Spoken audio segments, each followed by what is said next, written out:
Good morning and welcome from the South Downs Way. As you can see, this is a pretty beautiful day today. As some of you may know, a couple of years ago I tried to break the FKT fastest known time for the South Downs Way. I did about 7.5 hours, which I think is probably the fastest time that has been done for the new route. However, during that record I punctured 5 times and had a pretty big crash.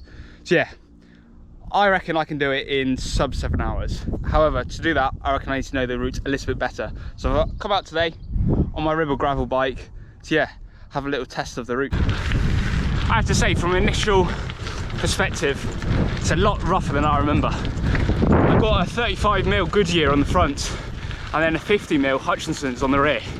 And even with that combination, yeah, things are really rough. So I'm thinking, if you do want to get the fastest time, this time of year, a mountain bike probably would be best. For those unfamiliar with the route, the South Downs Way is 160 kilometers, or in old-fashioned ways, 100 miles long, and around 4,000 meters of climbing.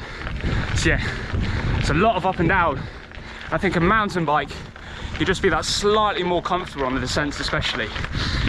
But even this first third, a lot of it just a long old drag up to the highest point, which is Butser Hill, and then from there you got some nice really quick descents before then some more big mountains. I think mountains might be a bit of an exaggeration, but yeah, it's certainly hilly, which is tough going, especially when you're probably about 5 hours deep at that point, being on your limit the whole day out.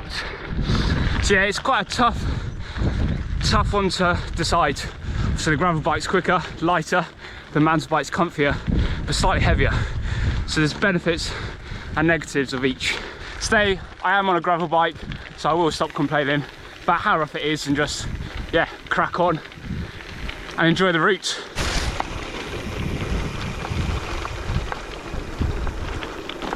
It's an absolute blinder of a day, which means perfect for a bike ride, but also perfect for a dog walk.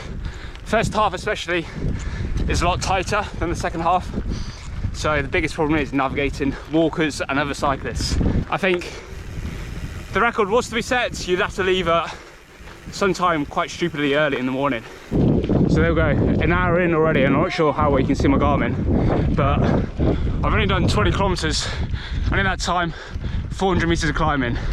So yeah, I've not been taking it easy, but again, I've not really been pushing it too hard. I think that just shows how slow going, even on a quick day like today, the route is.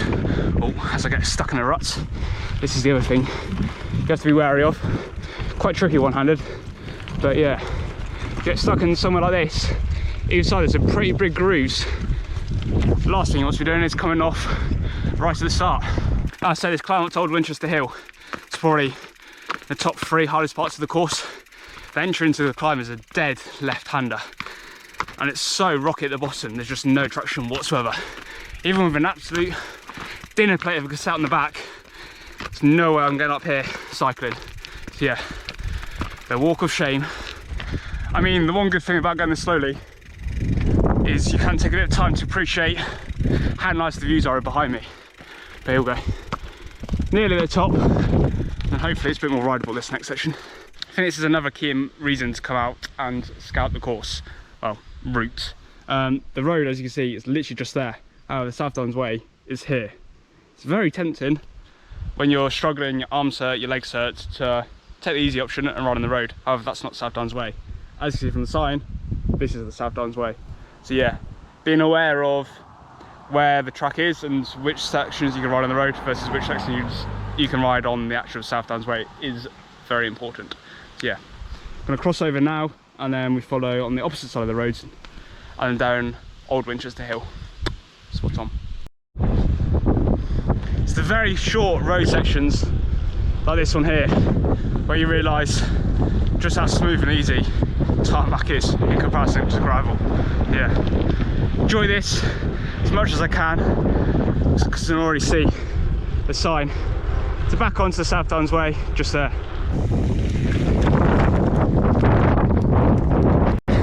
For an FKT bit like the South Downs Way, where it is literally a one-way record, no turning back, you obviously want the most perfect conditions possible. So that means getting the tailwind.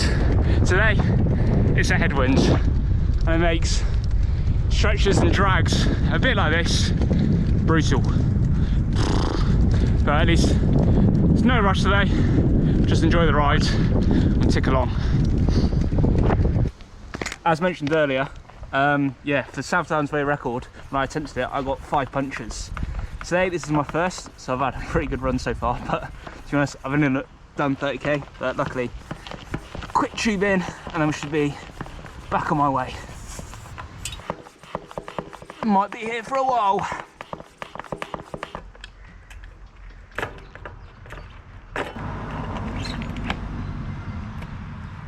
There we go. The puncture is fixed. The unit tube's in the rear tyre, and yeah, cracking on again. One of my probably favourite sections of the whole entire way. This track here takes you up to Butser Hill, which is the highest point of the route. Then you got a lovely long straight descent down into Queen Elizabeth Country Park. Just stopped at the cafe for a quick iced coffee and also some pretzels.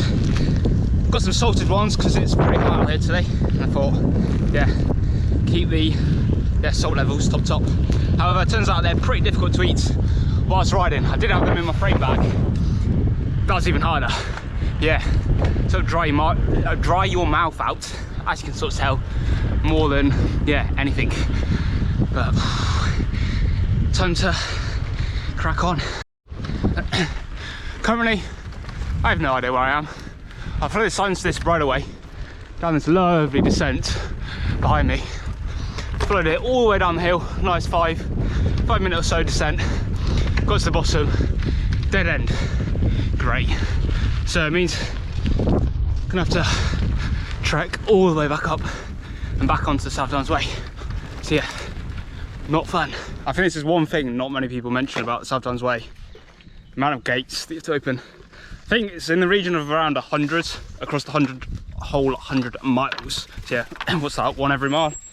Quick maths. That one's nice and easy, but you just push it.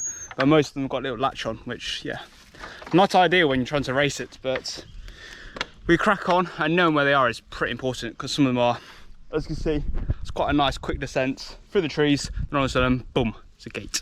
So yeah, key. Yeah, I can't lie, it's absolutely cooking now. Sun's at its highest point, so right in the back of my neck, which isn't the most pleasant, but yeah, it's quite a nice breeze. Just had to make a decision, either go up Butser Hill the hard way or the easy way. Hard way being, yeah, the off-road way, which is basically unrideable, or I guess the cop-out version is the long way around, but on the road, which is the one that I went for. Whew.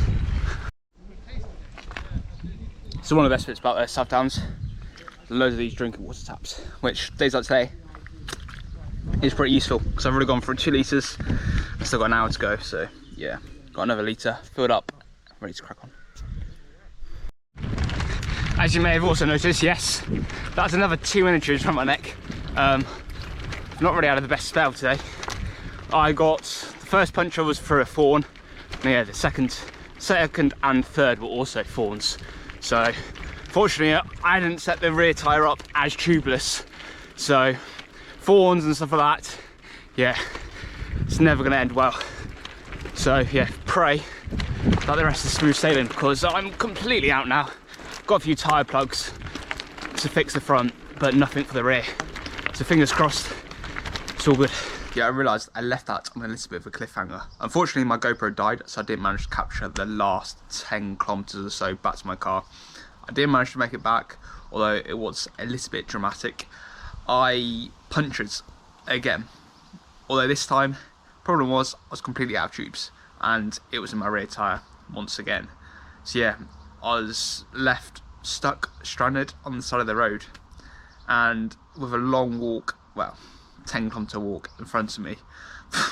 Yeah, morale was pretty low. However, another cyclist did pass me about 5 minutes or so later, and she gave me one of her spare tubes. So yes, thank you very much to whoever you were. But yeah, made it back to the car in one piece. Got some new tyres on the bike now, and fingers crossed the next trip is a little bit more successful. But thanks for watching. Remember to give it a like and subscribe, and catch you out on the road soon.